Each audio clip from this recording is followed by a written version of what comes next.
নমস্কার and welcome back to সে বাংলা। আপনারা জানেন যে ওয়াকাফ আইন 2025 সম্প্রতি বিধানসভা এবং রাজ্যসভায় পাস হওয়ার পর ভারতের রাষ্ট্রপতির সম্মতি দেওয়া হয়ে গেছে, অর্থাৎ এখন এটা একটি সম্পূর্ণ আইনে পরিণত হয়ে গেছে। কিন্তু আশ্চর্যের বিষয় হচ্ছে ভারতের এই অভ্যন্তরীণ বিষয়টি আন্তর্জাতিক ভূ রাজনীতির অংশ হয়ে গেছে। সম্প্রতি আমরা দেখছি যে পাকিস্তান সরকার খোলাখুলিভাবে এই আইনটাকে নিয়ে মন্তব্য করছে। পাকিস্তানের বিদেশ মন্ত্রক প্রথমেই এই আইনটিকে সম্পূর্ণভাবে প্রত্যাখ্যান করেছে। তারা বলছে যে ভারত যে ওয়াকাফ সংশোধনী বিল 2025 পাস করেছে সেটাকে তারা প্রত্যাখ্যান করছে। কিন্তু এখন এর কোনো মানে হয় না, কারণ পাকিস্তানের এখানে কোনো অধিকার নেই ভারতের অভ্যন্তরীণ বিষয়ে কথা বলার। কারণ ভারত এবং পাকিস্তান দুটো সম্পূর্ণ আলাদা দেশ। তবুও পাকিস্তান বলছে যে তারা এই আইনকে প্রত্যাখ্যান করেছে। তারা আরো বলে যে এই আইনটা ভারতীয় মুসলিমদের ধর্মীয় ও আর্থিক অধিকারের উপর আঘাত করেছে।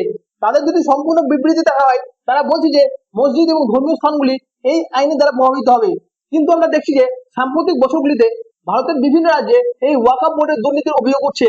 যদি আমি একটি উদাহরণ দিই, কর্ণাটকের ওয়াকাফ সম্পত্তির 2 লক্ষ কোটি টাকার কেলেঙ্কারির অভিযোগ উঠেছে, যেখানে দাবি করা হচ্ছে যে বিশাল অঙ্কের জমি এবং সম্পত্তি বেআইনিভাবে বিক্রি ও লিজে দেওয়া হয়েছে। এর ফলে হাইকোর্ট পর্যবেক্ষণ করে বলেছে যে এই ওয়াকাফ বোর্ডগুলির উপর কেন্দ্রীয় পর্যায়ে নজরদারি প্রয়োজন। পাকিস্তান এই ওয়াকাফ সংশোধনী বিলের উপর খুবই বিস্তারিতভাবে বিবৃতি দিয়েছে এই আইনের বিরুদ্ধে। পাকিস্তান ভুল তথ্য ছড়ানোর চেষ্টা করছে। পাকিস্তানের সংসদ সদস্য, মিডিয়া সবাই এই ওয়াকাফ বোর্ডকে নিয়ে মুখ খুলছে। পাকিস্তানি মিডিয়ার মধ্যে এই আইনটিকে নিয়ে বড়সড় আলোচনা চলছে, কিন্তু একটি বিষয়ে তারা সম্পূর্ণভাবে চুপ। আপনারা জানেন যে তাহাউর রানা, তাকে সম্প্রতি ভারতের মধ্যে নিয়ে আসা হয়েছে। তিনি একজন পাকিস্তানি কানাডিয়ান, যে আইএসআই এবং পাকিস্তানি সেনাবাহিনীর ঘনিষ্ঠ ব্যক্তি, যার বিরুদ্ধে মুম্বাইয়ের 26 আগস্ট হামলার মাস্টারমাইন্ড হওয়ার অভিযোগ উঠেছে। সম্প্রতি তাকে আমেরিকা থেকে ভারতে নিয়ে আসা হয়েছে। কিন্তু পাকিস্তান প্রথমেই বলে দিয়েছে যে এই তাহাউর রানা পাকিস্তানের নয়, সে হচ্ছে কানাডিয়ান। কিন্তু আমেরিকা সরকার নিজেই বলেছে যে সে পাকিস্তানি কানাডিয়ান, অর্থাৎ তার কাছে পাকিস্তানের নাগরিকত্বও রয়েছে। তবুও পাকিস্তানের সরকার এবং মিডিয়া তাকে ছেড়ে দিয়ে শুধু এই ওয়াকাফ আইনটাকে নিশানা করছে। আপনি যদি তুরস্কের মিডিয়ার দিকে দেখেন, সেখানেও দেখবেন যে তুরস্কের মিডিয়াও এখন এইসব প্রোপাগান্ডা চালানোর চেষ্টা করছে, যেখানে বলা হচ্ছে যে ভারতের ওয়াকাফ আইন মুসলিমদের স্বায়ত্তশাসনের উপর আঘাত আনবে। একইভাবে যদি আমরা বাংলাদেশকে দেখি, বাংলাদেশের মধ্যে খুবই শীঘ্র একটি বড় ধরনের প্রতিবাদ হতে চলেছে। বাংলাদেশের খিলাফত মজলিস নামে একটি এক্সট্রিমিস্ট দল আছে, যাদের দৃষ্টিভঙ্গি অত্যন্ত চরমপন্থী। তারা ঘোষণা করেছে যে 23 এপ্রিল তারা বাংলাদেশের বিভিন্ন জায়গায় ভারতীয় দূতাবাসের সামনে বড় প্রতিবাদ করবে, শুধুমাত্র এই ওয়াকাফ আইন সংশোধনী বিলের বিরুদ্ধে। এই বাংলাদেশের ইস্যু এখানেই থেমে নেই। সম্প্রতি রিপোর্টে জানা যাচ্ছে যে পশ্চিমবঙ্গের মুর্শিদাবাদে যে ঘটনাটি ঘটেছে, যেখানে অনেকজন আহত এবং নিহত হয়েছে, সেখানে বাংলাদেশি অনুপ্রবেশকারীদের বিশেষ ভূমিকা ছিল। গোয়েন্দা রিপোর্টে ভারতের স্বরাষ্ট্রমন্ত্রী এই বিষয়টি নিয়ে তদন্ত শুরু করেছে। এনআইএ এবং ইডি তদন্তে উঠে এসেছে যে এখানে ওয়াকাফ সম্পত্তি ব্যবহার করে বিদেশি অনুদান গ্রহণ এবং তার মাধ্যমে বেআইনি কর্মকাণ্ডের অর্থায়নের অভিযোগ করেছে। বিশেষ করে কিছু সংগঠন আছে যারা এই ওয়াকাফ বোর্ডের ছায়াতে কাজ করছে।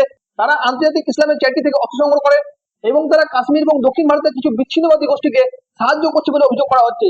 এছাড়াও কয়েকদিন আগে নাগপুর এবং মহারাষ্ট্রে যে হিংসা হয়েছে, সেখানেও এই অনুপ্রবেশকারীদের বিষয়টি উঠে এসেছে। যখন প্রতিবেশী দেশগুলিতে ভারতের আইনি প্রতিবাদ হয়, তার প্রভাব সরাসরি ভারতের মধ্যে পড়ে। কারণ আজকের দিনে ইন্টারনেট দেশের কোনো সীমান্ত মানে না। কোনো একটা বাংলাদেশি এবং পাকিস্তানি ইন্টারনেটের মধ্যে ভারতীয় প্রোফাইল বানিয়ে সোশ্যাল মিডিয়াতে ভারতের বিরুদ্ধে প্রোপাগান্ডা চালাচ্ছে। এই কারণে মনে করা হচ্ছে যে ভবিষ্যতে সোশ্যাল মিডিয়ার মধ্যে আইডি ভেরিফিকেশনের প্রয়োজন হবে, কারণ পাকিস্তান এখন পুরোপুরিভাবে সক্রিয় হয়ে উঠেছে এই ইস্যুতে। তুরস্কের মিডিয়া বলছে যে বাংলাদেশ এই ওয়াকাফ সংশোধনী বিলের বিরুদ্ধে প্রতিবাদের প্রস্তুতি চালাচ্ছে। কিন্তু ভারত ইতিমধ্যেই পাকিস্তানের মন্তব্যে জবাব দিয়েছে। তারা বলেছে যে আমরা পাকিস্তানের মন গড়া ও ভিত্তিহীন মন্তব্যকে জোরালোভাবে প্রত্যাখ্যান করি। পাকিস্তানের ভারতের অভ্যন্তরীণ বিষয়ে কথা বলার কোনো অধিকার নেই এবং এখানে তাদের উচিত তারা আগে তাদের নিজের দেশের সংখ্যালঘুদের অধিকার রক্ষা করুক। তবে এখন দেখা যাবে যে ইসলামিক কর্পোরেশন, ইউনাইটেড নেশন, এমনকি ইউএস এর দিক থেকেও এই বিষয়ে প্রতিক্রিয়া আসতে পারে। কারণ ইসলামিক গোষ্ঠীগুলি জোট ওআইসি অতীতে ভারতের কাশ্মীর নীতিকে নিয়ে সমালোচনা করেছে। এখন যদি ওয়াকাফ আইনকে নিয়ে বাংলাদেশ, পাকিস্তান, তুরস্ক বা ইরানের মতো দেশেরা অভিযোগ করে, তবে ইসলামিক কর্পোরেশন এই ইস্যুটাকে আন্তর্জাতিক মঞ্চে তুলতে পারে। সেখানে ভারতের বিরুদ্ধে মুসলিম ধর্মের অধিকার হরণ করার অভিযোগে আন্তর্জাতিক চাপের সৃষ্টি হতে পারে। ইতিমধ্যে ভারতের সুপ্রিম কোর্ট এই আইনের সংবিধানতা নিয়ে আলোচনা শুরু করেছে। ভারতের 6টি রাজ্য হরিয়ানা, মধ্যপ্রদেশ, মহারাষ্ট্র, রাজস্থান, ছত্তিশগড় এবং আসাম সবাই সুপ্রিম কোর্টে এই আইনের পক্ষে আবেদন জানিয়েছে।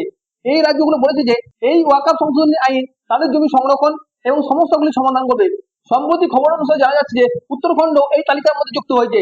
এখন বর্তমানে 7টি দেশ খোলাখুলিভাবে ওয়াকাফ আইনের পক্ষে দাঁড়িয়েছে।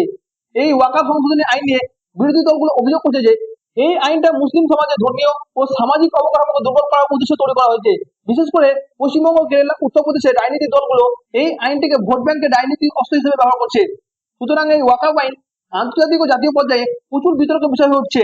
তবে একটি গুরুত্বপূর্ণ যুক্তি হচ্ছে যে হিন্দু ধর্মীয় সংস্থা যেমন তিরুপতি বালাজি, শ্রী পদ্মানন্দ স্বামী মন্দির সরকারি নিয়ন্ত্রণের মধ্যে থাকে। এইসব মন্দিরের আয় রাজ্য সরকার পায়, কিন্তু ওয়াকফ বোর্ডগুলো প্রায় সম্পূর্ণভাবে স্বশাসিত। এই বৈষম্যকে দূর করার জন্য বহুদিন ধরে দাবি উঠে আসছে। এই ওয়াকফের নতুন সংশোধন নিতে সরকার চাইছে যে এই ওয়াকফ বোর্ডগুলোর আর্থিক স্বচ্ছতা ও জবাবদিহিতা বাড়ে। ভারতের এই অভ্যন্তরীণ আইনটা কিভাবে একটি আন্তর্জাতিক আলোচনার অংশ হয়ে যায়, এটা একটা তার বড় উদাহরণ। এখানে আপনার কি মনে হয়, এই ওয়াকফ আইন সংশোধন ভারতের জন্য ভালো হতে চলেছে না খারাপ? কমেন্টে অবশ্যই লিখে জানান।